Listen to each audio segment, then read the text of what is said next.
I never imagined I'd be trapped inside my own home because of a bicycle, yet here we are. My name is Marcus, and this is the story of how my neighbor, a self-proclaimed HOA president named Valerie, locked her bike to my front door and triggered a chain of events that ended in police intervention, public humiliation, and felony charges. It all began on a Tuesday morning, the kind where you're already late and every second counts. I rushed to the door, coffee in hand and laptop bag slung over my shoulder, only to find the door wouldn't open.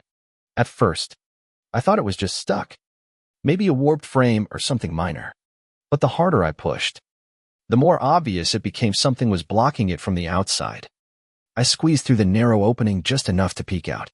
And there it was, a faded pink cruiser bike with a Hello Kitty bell, locked not just to the railing, but to my doorknob, with a thick chain. I stood frozen for a moment, processing the sheer absurdity. Then I saw her, Valerie, mid-40s, platinum bob, massive sunglasses despite the overcast sky. She was standing across the walkway with her arms crossed and a smug expression plastered across her face. "Excuse me," I called, trying to stay polite. "Is this your bike? It's locked to my door." "Yes," she replied flatly, like it was the most reasonable thing in the world. "The racks are always full. They're empty. Literally.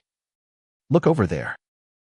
She barely glanced in the direction of the bike racks, waved her hand, and said, "They're not secure. This is safer." I explained calmly that she was blocking my only direct exit, and that I had a job to get to. She smiled like I was the one being difficult. "This area is communal property. I have every right to secure my belongings here. This is my front door," I said. "It's not a bike stand." "Well, I don't see any signs that say I can't park here. If you don't remove it, I'll have to call the police," I warned. "Go ahead." She smirked. "I am the HOA." She said it like she held federal authority.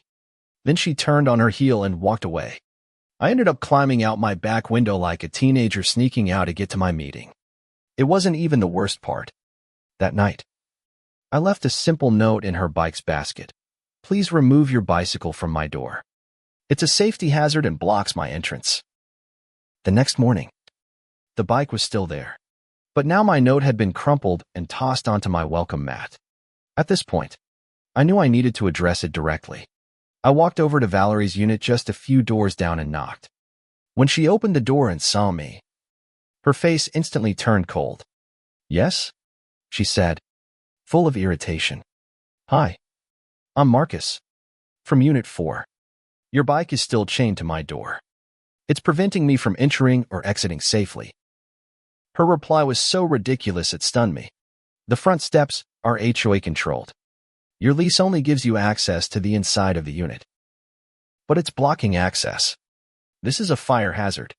You have a back door, don't you?" She smirked. I tried one last time to reason with her. "Blocking a doorway is illegal. I'm just asking you to move it to the rack. If you touch my bike," she snapped, "I'll fine you $500 for tampering with HOA property." She slammed the door. I stood there, stunned. Could she actually do that? I didn't know, but I wasn't about to take the risk. For the next 2 days, I continued crawling through the back window just to go to work. My coworkers started asking why I looked like I'd just done parkour across downtown. The whole situation was ridiculous but about to get worse. On the third day, I'd had enough. I called the non-emergency police line and explained everything. They said they'd send someone out.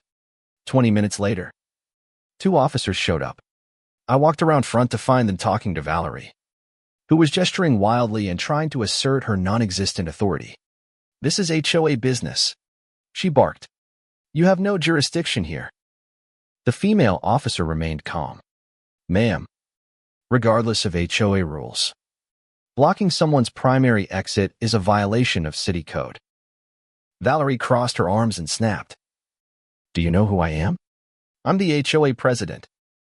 Before I could explain, she cut me off. "He's just a renter. He doesn't have the same rights as owners." Then came the twist I didn't see coming. Valerie stormed off, only to return with a pair of bolt cutters. She marched over to my mailbox and, with zero hesitation, started clipping around the base. If he's going to whine about where I put my bike, she ranted, then I'll remove his unapproved mailbox. The female officer stepped forward. Ma'am, tampering with a mailbox is a federal crime. I need you to put that tool down right now. Valerie froze. For the first time, she looked uncertain. The male officer then asked, "Do you have documentation showing you're the elected HOA president?" It's inside. Everyone knows I'm in charge. That's when Mr. Patel, an older gentleman from across the courtyard, stepped in. "Officers," he said, "there hasn't been an active HOA board since last fall. No meetings. No elections. Valerie isn't president of anything." "You're lying," she shouted. "I've been collecting dues and enforcing rules." "Without a board?" Mr. Patel asked. "Where did that money go?" The officers exchanged a look that said this was now bigger than a blocked door. "Ma'am," the officer said, "either remove the bike now or we will." Valerie clutched the bolt cutters like a lifeline. "I will not. This is MY property." "No, ma'am," he replied. "You are in violation of obstruction laws and possibly fraud statutes." Then she snapped. Valerie raised the bolt cutters over her head and screamed, "You don't understand how hard I work to keep this place civilized. Without me, this community would collapse." The officers reacted fast. The female cop took the bolt cutters, and the male officer gently guided Valerie's arms behind her back. "You're under arrest for obstruction and disorderly conduct," he said as he cuffed her. As they read her rights, she shouted over them, demanding badge numbers and claiming she'd sue us all. I stood there, finally able to use my front door, watching her get loaded into a squad car. Neighbors poured out of their homes. Mr. Patel explained what happened. Turns out, nearly everyone had a Valerie story: threats, bogus fines, and yes, bike locking antics. By the end of the week, we held a legitimate HOA election. Mr. Patel became president. Their first unanimous decision? Banned Valerie from any future involvement. Legally, things got worse for her. Unauthorized fines and dues meant fraud charges.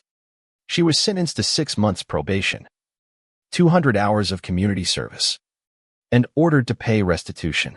When the judge added a $1,000 contempt of court fine, she looked like the earth had tilted beneath her feet. "I was just trying to protect property values," she screamed. But the truth was clear: Valerie's reign of petty tyranny was over. All it took was a bicycle, a door, and someone finally calling her bluff.